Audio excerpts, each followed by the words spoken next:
the one concrete piece of evidence that we've heard today is about the letter that was sent.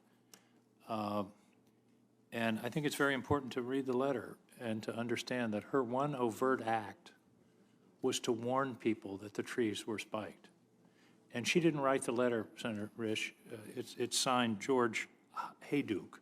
She typed the letter and sent it. But the first sentence is, this letter is being sent to notify you that the post office sale in Idaho has been spiked heavily. And it talks about these sales were marked so that no workers would be injured and so that you, I'll leave the term out, know that they are spiked. So the one thing that we know that she did was to type a letter that was a warning to prevent the kind of harm that you all are concerned about, and I am too. It's a heinous act, for sure. But it's her act provided a warning to avoid the kind of harm that you are suggesting as part of tree spiking. So I'm trying to find where she. There's all these talk about whether she was a target of investigation. We get into defining what's a target and what's an investigation, and if you're called before a grand jury, are you a target or are you simply called as a witness? But the one piece of clear evidence we have is this letter, which was sent explicitly as a warning so that someone would not get hurt, so that no workers would be injured. That was the purpose of the letter. That's the language of the letter. So that would be, and I do think, clearly a serious incident. But I do think that the past almost 40 years also is relevant in terms of this person's ability to administer this agency. So to me, the one concrete piece of evidence we have flies in the face of the allegation that she was committing an act or conspiring to commit an act that would injure people. If you're trying to injure people, you don't warn them. The whole purpose here was to try to keep the trees from being cut and to prevent injuries to people. Mr. Chairman. That's what the letter says. Senator Risch. Oh, Senator Daines, I'm sorry. And Senator King, I have the uttermost respect for you. You know that. We work together. I just think it's worth noting that letter was signed George Hayduke. Right. Who's George Hayduke? That's the pen name of a prolific anonymous author of prank books. In fact, we don't know for certain, because we could maybe ask somebody who could give us a definitive answer, but it's believed to be based on the character George Washington Hayduke III. It was created by Edward Abbey in the 1975 book, The Monkey Wrench Gang, in the 1990 book, Hayduke. So she signed it, George Hayduke.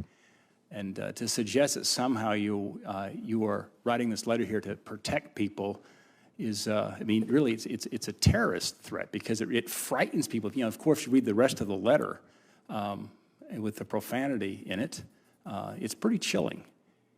But it'd be like saying I'm calling in a bomb threat. Hold on, I can put. The first sentence of the letter is, this letter is being sent to notify you, and then it says the sales were marked so that no workers would be injured and so that you know that they are being spiked. I mean, that, but Angus, Senator King, if somebody calls into a school and says there's a bomb, as a bomb threat, that's to frighten people. Let me clarify. That letter is if there is frightening a bomb people. and you call and warn the school there's Senator, a bomb, you saved lives. Let me just say, of course, Ms. Stone was working with eco-terrorists. She wrote the letters, what's being alleged. And you also go to jail for that. Ms. Stone-Manning did not write the letter. She retyped the letter that Blount gave her. Blount testified, and he's one of the guys that went to prison, right? He's one of the guys who went to prison. He testified that his girlfriend, Guinevere Lilliburn, wrote the letter. When asked, why did she do it as opposed to you? Blount replied, because I asked her to. And Mr. Chairman, Ms. Lilliburn disputed Blount's account. She testified that Blount had told her that he had typed a letter and he gave it to Tracy Stone to mail. She said that it was her impression that Blount had used her typewriter, typed the original letter afterward. Anyway, she did not. It was proven and sworn in court and found that she had no way, involvement in writing a letter. She did type the letter. Mr. Chairman, why did she use a rented typewriter then? Just answer that. Why would she rent a typewriter? And it was actually Genevieve that came forward in 1993 that exposed the entire conspiracy, and that's when they made the plea deal with Ms. Stone-Manning.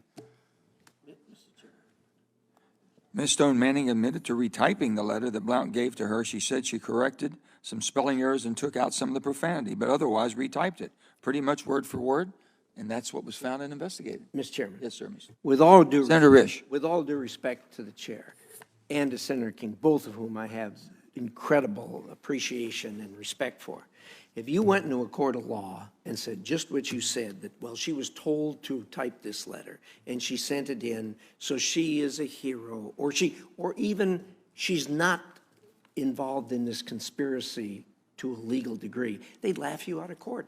This was part of a legal conspiracy to violate federal law of spiking trees and attempt to kill people. Senator, she could have been prosecuted for perjury, and she wasn't. And she made it plea deal. No, she was not immune. She was not immune from perjury. She was not immune from being prosecuted for perjury. That's true, but she would have been had she not agreed to testify against these other people. Let's vote. Let me tell you, Look, this you is guys good. want this? This is a good discussion that we haven't had like this for a long time. Mr. I Chairman? appreciate it very much. And I think now, do we have any other Democrat wants to speak real quick?